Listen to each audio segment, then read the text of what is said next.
Sekarang trade Indonesia dengan Uni Eropa sekitar 30 miliar dolar.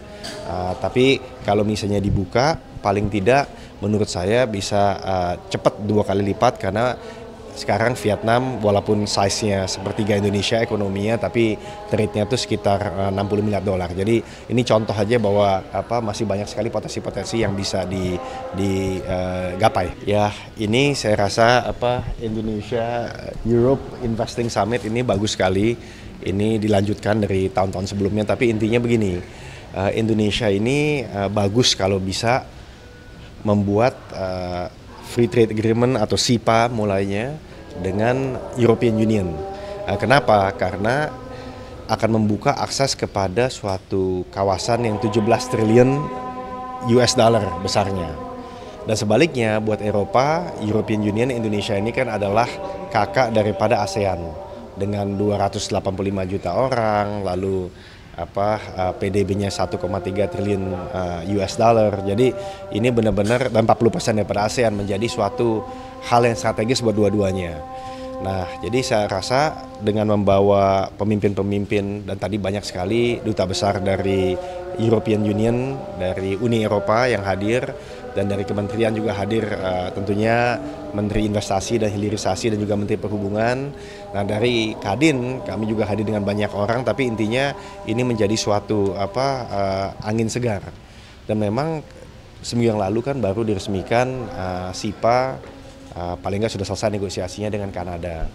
Nah, kalau ini bisa jalan, saya rasa timingnya tepat, dan isu-isu pasti ada, tapi benar-benar mesti disiasati supaya bisa membuka trade lebih besar lagi. Sekarang trade Indonesia dengan Uni Eropa sekitar 30 miliar dolar, tapi kalau misalnya dibuka, paling tidak menurut saya bisa cepat 2 kali lipat karena sekarang Vietnam walaupun size-nya sepertiga Indonesia ekonominya, tapi trade-nya itu sekitar 60 miliar dolar. Jadi ini contoh aja bahwa masih banyak sekali potensi-potensi yang bisa digapai. Nah, menurut Pak Ani, ini highlight dari investasi Eropa yang bisa diambil sendiri oleh Kadin ini seperti apa? Ya, saya rasa besar sekali ya, karena kan kalau tadi trade-nya bolak-balik, maksudnya ekspor-import sekitar 30 miliar, dan kalau misalnya nanti kita buka sumbatan-sumbatan mungkin bisa 2 kali lipat, bahkan sampai 6 kali lipat. Nah, ini teman-teman dari Kadin yang juga banyak teman-teman dari UMKM bisa menjadi bagian daripada supply chain dunia atau rantai pasok dunia.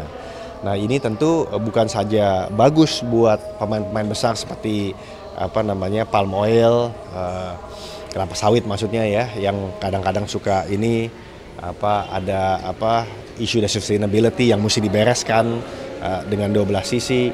Tapi teman-teman ini bisa masuk ke dalam berbagai macam industri. Ingat, di Eropa itu selain kuat dari sisi teknologinya, edukasinya yang bisa menjadi mitra untuk teknologi, tapi ini adalah tempat untuk kita menyajikan barang dan servis ke 400, terutama barang 50 juta orang. Jadi teman-teman di Kadin tentu bisa memanfaatkan ini sebaik-baiknya.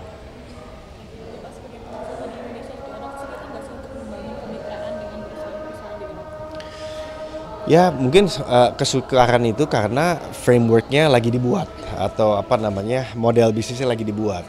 Memang dengan Eropa ini, ya pertama kan Uni Eropa itu gabungan dari kalau tidak salah 25-an negara. Jadi memang untuk mendapatkan suatu framework atau model bisnis itu tidak gampang.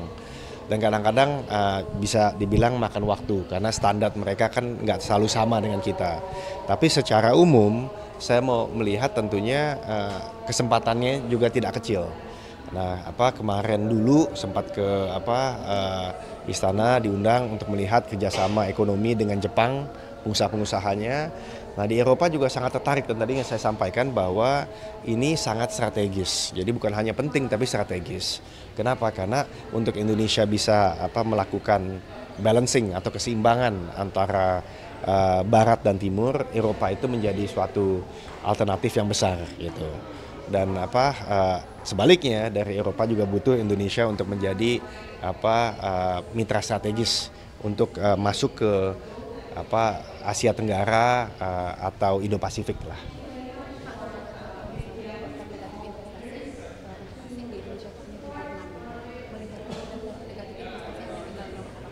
Tinggal 6. Tinggal 6 saja dari ratusan kan, tinggal 6 saja. Nah ini bagaimana tanggapan? Kendalanya?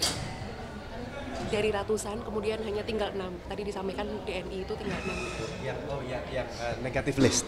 Oh ya, ya memang seperti itulah harusnya. Kita tentu mesti menjaga kewibawaan beberapa industri strategis ya.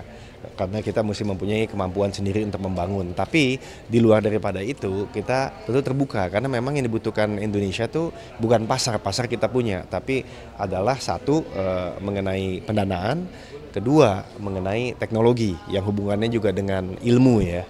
Nah dua ini mau tidak mau kita mesti kerjasama. Nah apalagi kalau bisa diolah di sini kita mau fokus untuk ekspor, berarti dibutuhkan suatu pasar.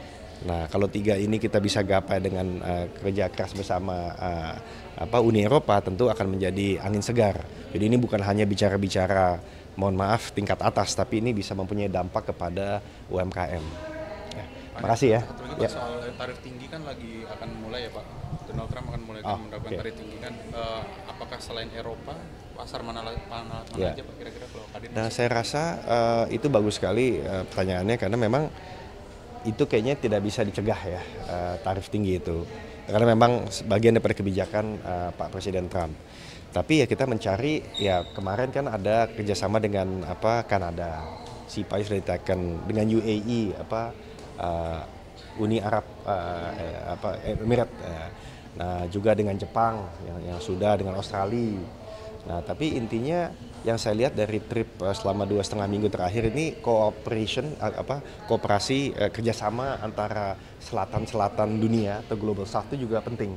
Misalnya dengan negara Latin Amerika, Asia Tenggara, ya selatan di situ ya. Lalu juga negara di Timur Tengah itu penting. Nah, tapi kenapa tadi saya bilang ini strategis karena kita mesti cari jalan nih supaya Eropa tidak gampang karena standar juga beda-beda, lalu cara komunikasi juga beda gitu ya.